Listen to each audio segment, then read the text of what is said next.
네, 여러분 안녕하세요. 네, 이어플로우 말씀드리는데 결국 이제 어려울 것 같다가 다시 터닝을 하는 그런 모습이 나타나고 있습니다, 여러분. 자, 제가 일전에 그런 말씀드렸습니다. 3호 펀드가 들어왔다가 나갔다. 이거는 우리가 악재로 볼 건 아니다. 네, 그만큼 이제 얘네들도 매매를 하다가 손실을 좀 보고 빠져나간 거고요. 네, 그만큼 매물 부담, 네, 물량 부담, 네, 이런 부분에 대한 것이 없어진 부분을 우리가 생각하자. 이렇게 역으로 말씀을 드렸습니다. 그리고 나서 이제 주가가 터닝 포인트를 만들었고요. 그리고 사모펀드가 나가고 그렇다면은 우리가 기관 투자가 중에서도 다른 쪽에서 또 주력 창구가 나올 수 있는 거고 외인이 또 들어올 수도 있는 거고 개인 큰 손이 들어올 수도 있는 여러 가지 이유가 있습니다. 사모펀드는 얘네들은 실패하고 나간 거예요. 네, 성공했다면 몰라도 실패하고 나간 겁니다. 그러니까 이 건에 대해서는 신경을 쓸 필요가 없다는 거죠. 자, 그리고 그 이후에 후속 상황에 대한 말씀을 제가 드리고자 합니다. 오늘 제가 중요한 말씀을 또 올리도록 하겠습니다. 이어플로우가 부활을 할 개연성이 상당히 높죠. 원래 최근에 이렇게 내릴 상황이 아니었는데 말이죠. 오늘 자세하게 말씀드리겠고요. 그리고 오늘 그리고 처음으로 여러분들이 그 8월에 대박을 낼 수 있는 종목을 하나 찾았습니다. 그래서 오늘 새롭게 말씀을 드릴 겁니다. 영상 후반부에 이 8월 대박주, 네, 요거 여러분들 잘 매매하셔서 대박 내시기 바랍니다. 네, 자, 이어플로우인데, 자, 지금 우리가 이 이어플로우 건과 관련해서 오늘 그 기사 나온 걸 보면 이렇게 나와 있죠. 해외 팔로워 확보에 한 걸음 받자. 이건 뭐 우리가 이미 다 알고 있는 거죠. 네, 지난번에 소송건과 관련해서 연방 법원의 결정이 있었고요. 네, 이제는 연방 지방법원의 결정을 앞두고 있는 상황입니다. 네. 아무래도 지금은요, 연방 항소법원은 법률심이고 상위 법원이기 때문에 지방법원에서의 결과를 우리가 기대를 하고 있는 것이고요. 자, 또 하나는 미국 생물보안법이 지연되면서 바이오 쪽이 시세를 엄청 오늘 강하게 내고 있습니다. 생물보안법이 지연된 게 아니라 강화가 된다고 하는 기사가 나오면서 그 건은 결국 그 대한민국 내의 그 CDMO 기업이라든가 이런 쪽에 상당한 메리트가 되죠. 물론 이것이 이어플로우의 직접적인 요인이라고 보기는 어렵지만 바이오 기업들의 그 전반적인 추세가 좋아지는 건에 대한 부분이 간접적으로 도움을 충분히 이제 줄 겁니다. 뭐 되게 여기서 보시는 바와 같이 바이오 쪽 상황이 아주 좋습니다. 네, 아주 좋아요. 네, 그래서 이 부분도 도움이 간접적으로 좀 되고 있다. 네, 이렇게 볼 수가 있겠고요. 네, 그렇게 볼 수 있는 상황입니다. 그래서 일단 지금 현재 흐름은 좋고, 네, 그리고 우리가 그 수급적인 상황을 보면 이미 말씀을 드린 대로 이제 3호 애들이 들어왔다가 3호 애들이 빠져나가서 유감스럽지만 얘네들은 뭐 요런 데서 사가지고 물린 거 여기서 털고 나간 거니까 손실 보고 마무리된 겁니다. 예, 그러니까 뭐 신경 쓸 거는 없어요. 제가 서두에서 말씀을 드린 대로. 대신에 이제 기관 중에서 다른 주체, 뭐 투신도 좀 들어오죠. 기타 법인도 좀 들어오고 다른 주체에서 끌고 가면 되고 뭐 외국인이 또 끌고 가면 되는 거고 개인 큰 손이 또 끌고 가면 되는 거예요. 예, 지금은 이 주체가 중요하다기보다는 소송건과 관련한 팩트가 중요하다고 저는 봅니다. 네.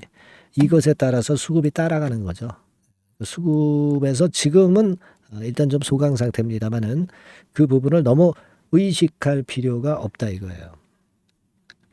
그 누차 그리고 제가 말씀을 드렸다시피 이어플로우는 결국 이제 소송이 바로 끝나지는 않으니까 결국 자금력이 좀 있어야 될 거예요. 그래서 자금을 역시 조달하기 위해서는 주가가 형편없어 가지고는 그 돈이 안 들어와요. 그러니까 주가 관리를 하니까 주가가 하방 경직성 있는 모습을 보이면서 흐름이 좋아질 개연성이 높습니다. 이제 뭐 어느 정도 출렁거리면서 매물도 소화했겠다. 다시 또 주가가 살아날 개연성이 높다는 거죠. 그래서 이 부분이 가장 그 강점이 될 수 있다. 이렇게 보여지고 항상 말이죠. 그냥 이렇게 가는 것보다는 이렇게 구덩이를 팠다가 등락을 거쳐서 이 고점을 뚫었을 때 그때 주가는 날아가는 겁니다. 매물 소화가 됐기 때문에. 그죠? 그래서 우리가 이런 경우를 지금 현재 충분히 기대할 수 있다. 조정이 어느 정도 이렇게 그 확실하게 전개가 되면서 매물을 소화했다면 뚫어내면은 엄청 강력할 겁니다. 거기에 이제 불쏘시개는 이제 M&A 건에 대한 재료가 나올 수도 있고요. 이 소송건과 관련해서 재료가 또 등장이 될 수가 있어요. 그거는 결국 이제 주무르는 끌고 갈 수 있는 주포에서 알아서 핑계거리를 만들어 줄 겁니다. 그리고 뭐 지금 소송 결과가 상당히 우리가 기대가 될 수 있는 정도로 살아나고 있잖아요. 네, 살아나고 있습니다. 소송 상황이 좋아지는 거는 여러분들도 다 느낄 것이고 결국 인슐렛과의 소송에서 유리한 위치를 점유했기 때문에 단기적인 흔들림이나 조정을 너무 의식하지 마시고 그 큰 줄기를 보고 가시는 게 중요하다 이렇게 보여집니다. 아시겠죠? 다만 이제 이어플로우와 관련해서는 뭐 호재라든가 악재거리가 뭐 갑자기 뭐 등장이 되면서 이런 것들이 주가 변화를 크게 만들 수도 있기 때문에 이러한 부분들은 제가 짚어가면서 여러분들의 도움을 좀 드리고 싶고요. 그 부분들은 이어플로우라고 문자를 주신 분들에게 도움을 좀 드릴 수 있다라고 말씀드렸습니다. 꼭 문자 주셔가지고요. 항상 주가가 얌전히 가면 얼마나 좋아요. 얌전히 절대 안 갑니다. 상당한 요동을 주죠. 근데 요동을 줄 때 괜찮은 종목이 물량 되게 털려요. 여러분들은. 심리적으로 위축이 되게 돼 있어요. 이런 부분들 제가 잘 저우질할 거고요. 이어플로우와 관련된 그 소송건이라든가 기타 좀 비하인드 재료를 제가 많이 취합을 해서 빠르게 알려드릴 거예요. 이어플로우라고 문자를 꼭 주신 분들에게는 제가 최선을 다해서 도와드릴 겁니다. 그렇게 말씀드릴게요. 그리고 제가 여러분들이 그리고 이어플로우와 관련해서 좀 개개인마다 조금씩 이제 어떤 틀린 사연이 있을 거예요. 그러니까 이어플로우와 관련돼서 궁금한 점이 있으면 궁금한 점은 직접 문자로 적어서 보내주시면 제가 최선을 다해서 도와드릴게요. 아시겠죠? 자, 그리고 제가 이번에 새롭게 대박주 하나 말씀드린다고 그랬죠? 지금 말씀드릴 테니까 말씀 잘 듣고 요건 대박 꼭 내시기 바랍니다. 네, 자, 대박주 말씀드립니다. 이 대박주는요, 7월과 8월에 여러분들이 집중 공략하실 수 있다고 제가 봅니다. 특히 그 하반기에 아마 지속해서 시세를 낼 개연성이 상당히 높고요. 목표는 더블 가격 정도 보고 있고, CXL 관련주에서 우리가 종목을 선정을 해봤습니다. 여러분들이 그 CXL 하면은 많이 들어보신 듯한데 뭐가 뭔지 잘 모르실 수도 있는 그런 부분이에요. 그죠? 핵심을 우리가 이해하기가 좀 어려울 수도 있는 그런 개념인데 네이버 같은 데 찾아보시면 막 어떻게 나옵니까? 막 이런 정도로 나오죠. D램 용량을 획기적으로 뭐 확정할 수 있다. 막 이렇게 나오는데 이게 무슨 얘기인지 감 잡기가 어려우실 수도 있는데요. 한마디로 말씀드려서 데이터를 운반하는 도로를 확장한다. 도로를 확장한다는 개념으로 보시면 굉장히 여러분들이 이해하기가 쉬울 거예요. 도로가 확장이 되면 물류가 원활해지죠. 컴퓨터 그 시스템 자체가 굉장히 원활해진다는 거예요. 그래서 이것과 그 HBM과의 차이점이 간단히 하나 있어요. 근데 HBM보다 이 CXL 같은 경우가 상당히 강점이 더 많습니다. 그래서 이게 하반기에 CXL이 시장을 리드를 할 가능성이 상당히 많다. 이렇게 보고 있는데, 자, 그림을 통해서 보자면은 메모리 확장성 막 이렇게 나와 있죠.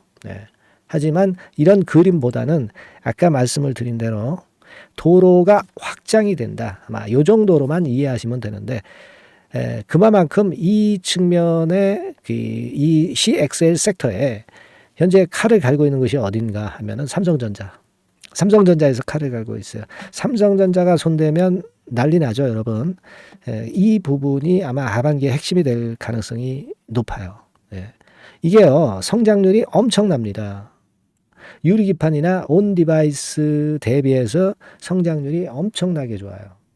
참고적으로 그림을 한번 보시면 요 정도입니다. 그러니까 특히 24년에도 증가를 꽤 하지만 25년도에 훨씬 더 증가율이 대단히 증가하고 26년도에는 그만큼 기하급수적으로 늘어난단 말이에요. 그러니까 달러로 얘기할 때 한 24억 달러 수준까지 넘어간단 말이에요.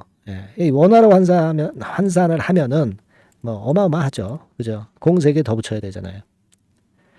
그 정도 규모가 된단 말이에요. 그래서 매력적인데 HBM보다도 강점은 뭐냐면은 여기 나와 있지만 CXL은 고성능 메모리이면서 확장성까지 무기를 갖고 있다는 얘기죠. 그러니까 HBM하고 같은 점은 고성능 메모리인데 CXL이 더 유리한 부분은 확장성까지 있기 때문에 초우월성을 보유하고 있다. 이거예요. 그겁니다, 지금. 그게 핵심이다 이런 얘기예요. 그래서 이 CXL 관련주 섹터를 에서 한 종목을 제가 선정을 했고요. 요거는요. 그냥 뭐 종목만 띡 드리고 마는 게 아니라 종목을 알아봐야 무슨 소용이 있어.